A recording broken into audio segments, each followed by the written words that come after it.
Hai teman-teman, hari ini kita bakal ngebahas yang penting banget dalam proyek apapun, yaitu mengelola resiko proyek. Setiap proyek pasti ada resikonya, mulai dari yang kecil sampai yang besar. Tapi bagaimana cara kita untuk menghadapi resiko itu yang bakal nentuin sukses atau enggaknya proyek kita? Nah, kita mulai dengan ngebahas dimensi resiko proyek ya. Jadi, setiap proyek itu berbeda-beda dari segi ukuran, ruang lingkup, dan kerumitan. Nah, resiko di setiap proyek juga bisa berbeda-beda, tergantung dari faktor-faktor itu tadi. Pertama, mari kita bahas tentang ukuran proyek. Semakin gede proyeknya, maka semakin rumit juga resikonya. Mulai dari uang yang dipakai, sampai staf yang terlibat. Semuanya berpengaruh ke resiko proyek. Terus, struktur proyek juga penting. Ada proyek yang strukturnya lebih jelas, ada juga yang kacau. Ini bisa mempengaruhi seberapa gampang kita mengatur resikonya. Sebagai contoh nyata, kita bisa lihat kasus pembangunan jembatan Golden Gate di San Francisco, Amerika Serikat. Pembangunan jembatan ini dimulai pada tahun 1933 dan selesai pada tahun 1937. Struktur proyek yang jelas sangat penting dalam kesuksesan pembangunan jembatan yang menjadi salah satu ikon kota San Francisco ini. Contohnya adalah manajemen risiko yang dilakukan selama proses konstruksi. Proyek pembangunan jembatan ini memiliki berbagai risiko yang harus diatasi, termasuk risiko teknis seperti angin kencang dan arus laut yang kuat, serta risiko keuangan dan keamanan. Pada saat itu, teknologi dan pengetahuan konstruksi belum se-advance sekarang, sehingga membangun jembatan sepanjang 2,7 km dengan menyeberangi teluk yang dalam dan berarus deras merupakan tantangan besar.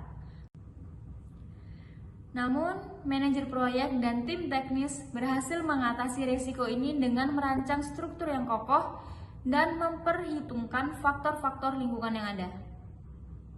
Selain itu, manajer proyek juga berhasil mengelola risiko keuangan dengan menyusun anggaran yang matang dan mencari dukungan keuangan dari berbagai sumber, termasuk pemerintah federal dan lokal serta sektor swasta.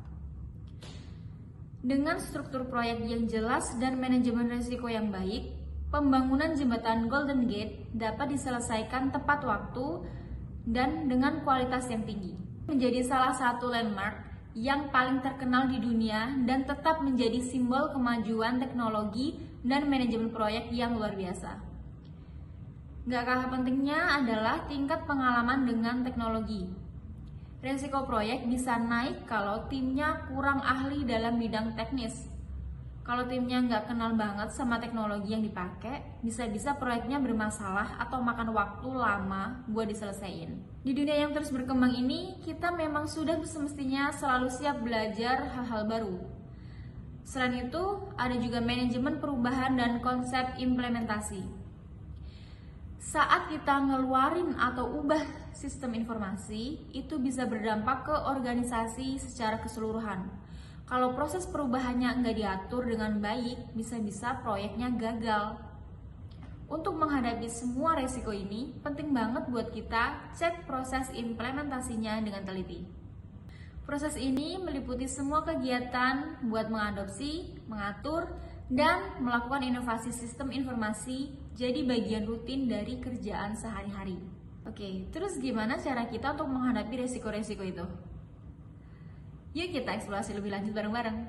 Stay tune buat dapetin langkah-langkah praktis yang bisa kita ambil buat menghadapi resiko proyek dengan lebih baik. Sekarang mari kita bahas tentang peran pengguna akhir dalam mengimplementasikan sistem. Seringkali keterlibatan dan dukungan dari pengguna serta manajemen adalah kunci suksesnya suatu proyek. Pertama-tama, kalau pengguna terlibat dalam desain sistem, mereka bisa ikut bentuk sistem sesuai kebutuhan mereka. Ini artinya sistemnya bakal lebih sesuai sama kebutuhan mereka dan mereka juga lebih mungkin nyaman sama sistem yang udah jadi karena mereka ikut andil dalam prosesnya. Tapi proyek pengembangan sistem bisa beresiko tinggi gagal kalau ada jurang antara pengguna dan tim teknis.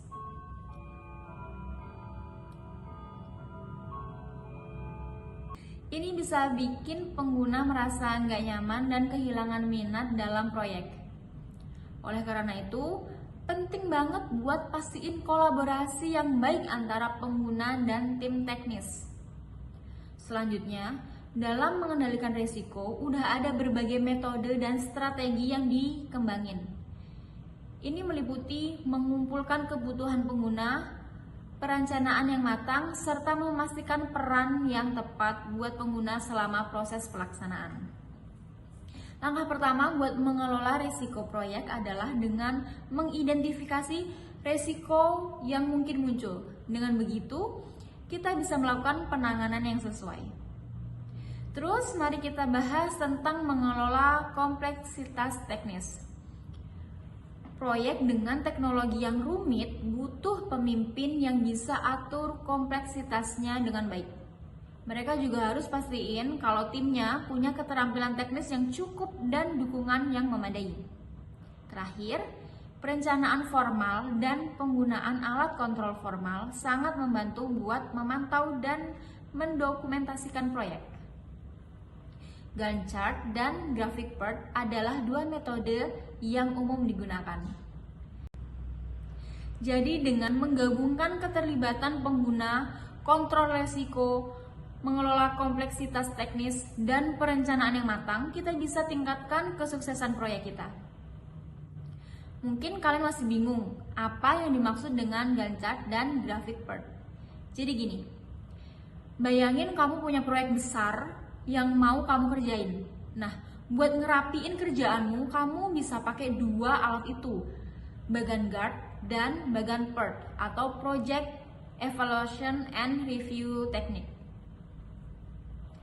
Bagan Gantt itu kayak daftar kerjaan yang harus kamu lakuin, lengkap sama kapan mulainya dan kapan selesainya. Jadi, kamu bisa lihat dengan jelas durasi setiap kerjaan dan berapa banyak tenaga kerja yang dibutuhin. Tapi sayangnya, bagan Gantt nggak ngasih tahu kita gimana satu kerjaan bisa ngaruh ke kerjaan lain.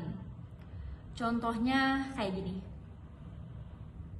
Bisa kita lihat contohnya, itu ada analisis kebutuhan yang dilakukan di minggu pertama bulan Mei, desain fungsi minggu kedua dan ketiga bulan Mei, dan seterusnya. Nah, kalau bagan path itu kayak jaring titik yang saling berhubungan. Setiap titik nunjukin kerjaan dan panahnya nunjukin hubungan antara kerjaan satu sama lain. Dengan bagan path, kita bisa lihat urutan kerjaan dan hubungan satu sama lain dengan lebih jelas. Kita ambil contoh dari projectmanager.com. Kayak gini contohnya. Jadi bisa kita lihat ya di situ satu kerjaan itu saling berhubungan dan dihubungkan dengan panah-panah. Jadi kita bisa lihat mereka saling berhubungan seperti itu contohnya. Nah, meskipun bagan path bisa agak ribet dimengerti terutama buat proyek yang rumit, tapi banyak manajer proyek yang pakai dua-duanya. Ini bikin mereka lebih paham soal jadwal dan hubungan antar kerjaan dalam proyek mereka. Oke, selanjutnya mari kita bicarakan tentang cara meningkatkan keterlibatan pengguna dan mengatasi resistensi yang mungkin timbul dari mereka. Jadi, ketika kita punya proyek yang strukturnya kurang jelas dan banyak kebutuhan yang belum terdefinisikan dengan baik, kita harus memastikan bahwa pengguna terlibat secara penuh dari awal hingga akhir proyek.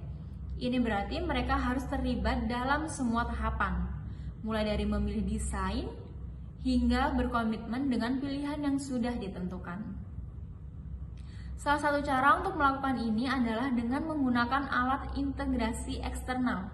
Alat ini memungkinkan kita untuk menghubungkan tim kerja dengan pengguna di semua tingkat dalam organisasi.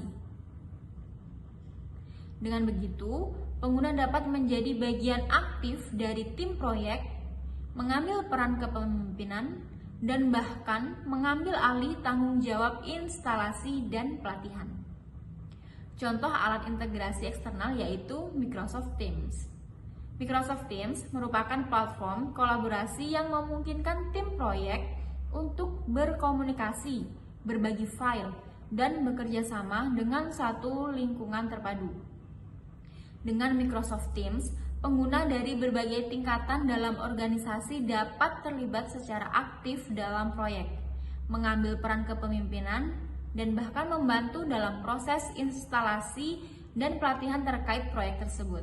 Platform ini menyediakan berbagai fitur seperti obrolan langsung, panggilan video, berbagi dokumen, serta integrasi dengan berbagai aplikasi lainnya yang memudahkan kolaborasi antara tim proyek dan pengguna.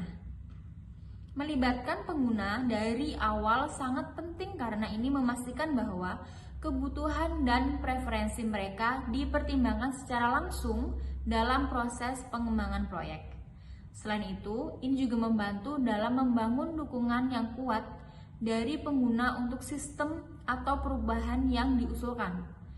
Dengan cara ini, kita dapat mengurangi kemungkinan adanya resistensi atau ketidakpuasan dari pengguna ketika sistem akhirnya diterapkan. Tapi penting juga buat diingat bahwa cuma partisipasi pengguna dalam proses implementasi belum tentu cukup buat mengatasi resistensi mereka terhadap perubahan organisasi. Setiap pengguna bisa punya reaksi yang berbeda terhadap sistem baru ini.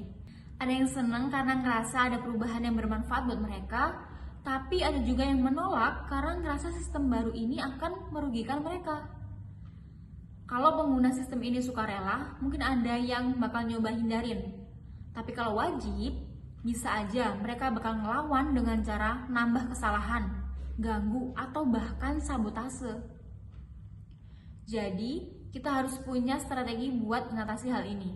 Salah satunya bisa dengan melibatkan pengguna bukan cuma dengan mengimplementasi, tapi juga dalam desain dan pengembangan. Terus, kita juga bisa kasih pendidikan dan pelatihan buat mereka, serta intensif yang lebih menarik buat yang kerjasama. Selain itu, kita juga perlu memikirkan bagaimana sistem ini bisa disesuaikan dengan kebutuhan organisasi. Proyek sistem informasi ini seharusnya ditunjukkan buat meningkatkan kinerja organisasi secara keseluruhan. Jadi, kita harus pikirin juga gimana cara perubahan yang bakal terjadi di organisasi kita nanti, termasuk dalam hal prosedur kerja, struktur organisasi, dan lain-lain. Jadi, penting banget buat kita ngelihat keseluruhan dampak sistem ini buat organisasi dan dokumentasikan semuanya dengan baik. Dengan cara itu, kita bisa lebih sukses dalam mengintegrasikan sistem informasi dengan organisasi kita. Oke, selanjutnya kita akan bahas tentang alat-alat manajemen proyek untuk perangkat lunak atau manajemen proyek software tools. Nah, biasanya software ini punya fitur-fitur keren yang bisa bantu banget.